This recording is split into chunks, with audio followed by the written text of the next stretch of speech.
Sayyidina Ibnu Umar radhiyallahu anhu berkata, apabila kalian hanya mementingkan perniagaan, kalian menggembalakan lembu-lembu, kalian lebih senang dengan pertanian, dan kalian meninggalkan jihad, maka Allah Subhanahu wa ta'ala akan menimpakan ke atas kalian suatu kehinaan yang tidak akan diangkat oleh Allah Subhanahu wa ta'ala, sehingga kalian kembali kepada agama kalian, kembali usaha perjuangan agama.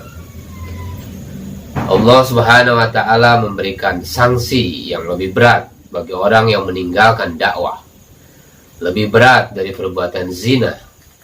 Seorang wanita yang berzina datang memohon kepada Rasulullah SAW agar ia dirajam sampai mati. Lalu beliau sendiri yang menyolatkan jenazah wanita itu. Sayyidina Umar radhiyallahu anhu berkata, "Ya Rasulullah, engkau menyolati jenazah seorang pezina." Lalu beliau bersabda, "Sesungguhnya ia telah bertaubat. Apabila taubatnya dibagikan kepada 70 penduduk Madinah, tentu akan mencukupi. Namun orang yang meninggalkan dakwah, tidak ikut dalam perang Tabuk, selama 50 hari tidak diajak bicara oleh Nabi SAW sebelum Allah Subhanahu wa ta'ala memberi keputusan. Allah Subhanahu wa ta'ala berfirman, yang artinya, dan terhadap 3 orang yang ditangguhkan penerimaan taubat kepada mereka, hingga apabila bumi telah menjadi sempit bagi mereka, padahal bumi itu luas, dan jiwa mereka pun terasa sempit pula, terasa oleh mereka. Serta mereka telah mengetahui bahwa tidak ada tempat lari dari siksa Allah Subhanahu wa ta'ala, melainkan kepadanya saja. Kemudian Allah Subhanahu wa ta'ala menerima taubat mereka agar mereka tetap dalam taubatnya.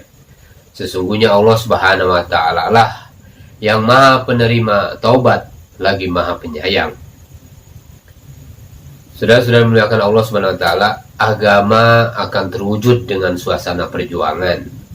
Amal agama tidak akan wujud dengan sempurna jika hanya tinggal di rumah bersama dengan keluarga. Rasulullah SAW dilantik menjadi Rasul ketika sedang ujlah di dalam Gua Hira, sehingga diperjalankan dari Masjidil Haram ke Masjidil Aqsa. Seluruh kehidupan Rasulullah SAW ditarbiyah oleh Allah Subhanahu wa ta'ala dalam perjalanan. Ketika kecil, beliau ikut kabilah dagang sampai ia berjumpa dengan seorang rahib yang melihat tanda-tanda nubuah pada diri beliau sallallahu alaihi wasallam. Saudara-saudara muliakan Allah Subhanahu wa ta'ala, Nabi Musa, awalnya Nabi Musa terkesan dengan yang nampak. Ketika ia berada tak jauh dari sebuah danau di tepi hutan, ia melihat seorang raja sedang mandi, diiringi oleh para pengawalnya. Lalu rombongan raja itu pergi dan mahkota raja tertinggal di tempat itu. Kemudian seorang anak yang miskin datang dan menemukan mahkota itu. Lalu diambilnya mahkota itu dan meninggalkan tempat itu. Tak lama berselang, datang lagi seorang lelaki berbadan kekar, mandi di tempat itu. Dalam perjalanan, sang raja teringat dengan mahkotanya. Ia lalu memerintahkan rombongan untuk kembali ke tempat sang raja mandi tadi. Dan mahkota telah hilang. Mereka hanya bertemu dengan lelaki itu. Lelaki itu dituduh telah mencuri mahkota itu, dan ia pun dibunuh oleh pengawal raja. Nabi Musa yang menyaksikan peristiwa itu ingin membela lelaki itu, namun lisannya tak mampu mengeluarkan suara. Lalu Allah Subhanahu wa ta'ala menegur, "Wahai Musa, engkau hanya memandang yang zahir. Pemuda itu telah membunuh orang tua anak yang miskin itu. Dan raja itu adalah raja yang zalim, telah merampas seluruh harta orang tua anak itu." Ketika Nabi Musa alaihissalam ditanya oleh kaumnya, siapakah manusia yang paling berilmu? Beliau menjawab, aku yang paling berilmu. Lalu Allah Subhanahu wa ta'ala menegurnya, tidak mengembalikan, menisbatkan ilmu kepadanya, dan mewahyukan kepada Nabi Musa alaihissalam untuk menjumpai seorang hamba yang berilmu. Setelah keduanya berjumpa, mereka berjalan di tepi pantai. Kemudian sebuah perahu berlalu melewati mereka. Maka keduanya menumpang pada perahu tersebut. Di tengah laut, seekor burung terbang dan hinggap di ujung perahu. Burung itu mematuk air laut sekali atau dua kali. Lalu Nabiullah Khidir berkata, wahai Musa, ilmuku dan ilmu engkau tidak mengurangi ilmu Allah Subhanahu wa ta'ala, sebagaimana apa yang dipatuk oleh burung dari lautan ini. Orang yang merasa berilmu sekalipun perlu usaha iman agar keluar sifat takabur dari dalam hati. Dengan dakwah akan mengeluarkan kesombongan dalam diri. Dan untuk mewujudkan kesempurnaan agama dalam kehidupan sehari-hari, diperlukan 3 madrasah tarbiyah untuk umat ini, yaitu 1, madrasah tahfizul Quran, untuk menjaga dan memelihara lafaz-lafaz Al-Quran, bukan sekedar membaca, karena wahyu diturunkan berupa suara, bukan dengan tulisan, sehingga fadilahnya wujud dalam diri umat. Yang kedua, madrasah diniyah, yaitu untuk menjaga dan memahami makna Al-Quran sesuai dengan yang dicontohkan oleh Rasulullah SAW, bukan dengan hawa nafsu dan akal pikiran manusia. Dan yang ketiga, madrasah dakwah ala minhajun nubuwah, untuk menjaga amal dan keyakinan terhadap Al-Quran, memindahkan Al-Quran ke dalam kehidupan umat, mina nuqus illa nufus. Ilmu yang tidak diamalkan tidak bisa memberi manfaat, bahkan nanti akan dihisab. Jadi dengan kita memahami ilmu, kita akan belajar bagaimana bukan hanya memahami yang tersurat, tetapi kita pun belajar bagaimana memahami yang tersirat, memahami kehendak-kehendak Allah Subhanahu wa ta'ala yang kita tidak tahu secara zahirnya. Dari Sayyidina Salman radhiyallahu anhu bahwa Nabi SAW bersabda, yang artinya, apabila manusia mempelajari ilmu dan meninggalkan amal, saling berkasih sayang dengan lisan dan bermusuhan dalam hatinya, serta saling memutuskan silaturahim, maka laknat Allah Subhanahu wa ta'ala akan menimpanya pada saat itu. Pendengarannya menjadi tuli dan dibutakan pandangannya dari kebenaran.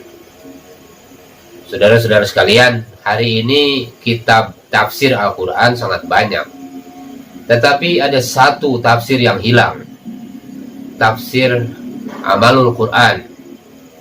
Di kalangan sahabat radhiyallahu anhum hanya ada satu tafsir, yaitu tafsir Amalul Quran. Sehingga ketika orang-orang bertanya, mana tafsir ayat ini ya Rasulullah, maka lihatlah kehidupan Rasulullah SAW dan sahabat.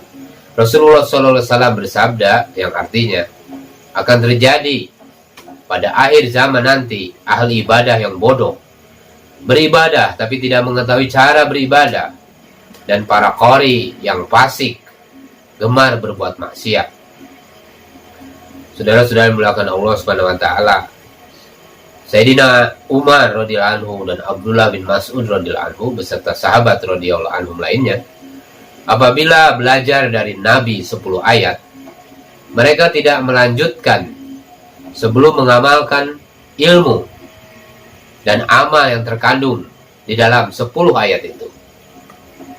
Mereka berkata, yang artinya, kami mempelajari Al-Quran berikut ilmu dan amalnya sekaligus.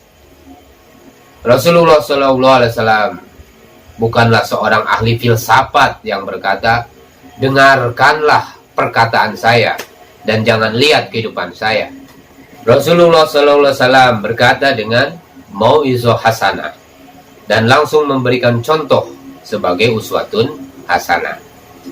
Para sahabat mendapatkan tarbiyah iman sebelum belajar Al-Quran. Ta'allamnal iman thumma ta'allamnal Quran. Sayyidina Abdullah bin Umar radhiyallahu anhu dan Jundub radhiyallahu anhu berkata, yang artinya, kami pada usia muda menjelang balik bersama Rasulullah SAW mempelajari iman dan belum mempelajari Al-Quran. Kemudian kami mempelajari Al-Quran, maka bertambahlah keimanan kami. Ketika belajar tauhid, maka kolbu mereka penuh dengan cahaya iman. Dan ketika belajar Al-Quran yang juga merupakan cahaya, maka sempurnalah iman para sahabat. Nur ala nur. Cahaya iman inilah yang bersinar ke seluruh alam menjadi rahmatan lil alamin. Rasulullah SAW bersabda, yang artinya Al-Quran adalah nur, petunjuk yang terang, peringatan yang bijak, dan jalan yang lurus. Bahwa Rasulullah SAW bersabda, yang artinya sesungguhnya Al-Quran ini adalah tali Allah yang kuat. Dia adalah cahaya yang terang. Dia adalah penawar yang bermanfaat, obat yang bermanfaat, perlindungan bagi orang yang berpegang teguh padanya, dan keselamatan bagi yang mengikuti petunjuknya. Saudara-saudara sekalian, hari ini umat telah belajar Al-Quran. Namun nur Al-Quran belum masuk ke dalam hati yang masih diliputi dengan zulumat, kegelapan. Dipenuhi dengan kebesaran makhluk. Karena tidak pernah latihan untuk mendapatkan pengalaman dan pengamalan iman di jalan Allah Subhanahu wa Ta'ala. Iman hanya diletakkan di kepala, sehingga setiap amal kehilangan ruh sebagai energi kekuatan untuk mengamalkan Al-Quran. Akhirnya meragukan ayat-ayat Al-Quran. Wala yazidu zolimina illa khasara. Dan Al-Quran itu tidaklah menambah kepada orang-orang yang zalim selain kerugian. Sayyidina Umar radhiyallahu anhu meriwayatkan bahwa Rasulullah SAW bersabda, Allah Subhanahu wa Ta'ala mengangkat derajat beberapa kaum melalui kitab ini, melalui Al-Quran ini, dan dia merendahkan beberapa kaum melalui Al-Quran ini pula. Al-Quran hujjatun laka au alaika.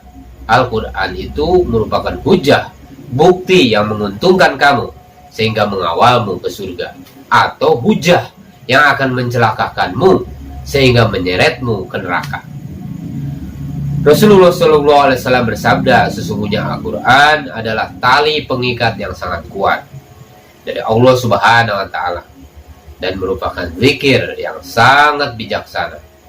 Di dalam Al-Quran tersimpan berita orang-orang sebelum dan sesudah kalian, dan di dalamnya terdapat hukum yang berlaku di antara kalian. Orang yang bertindak sewenang-wenang dan meninggalkan Al-Quran akan dimusuhi oleh Allah Subhanahu wa Ta'ala. Barang siapa yang memohon petunjuk kepada selain Allah, maka Allah Subhanahu wa Ta'ala akan menyesatkan dia.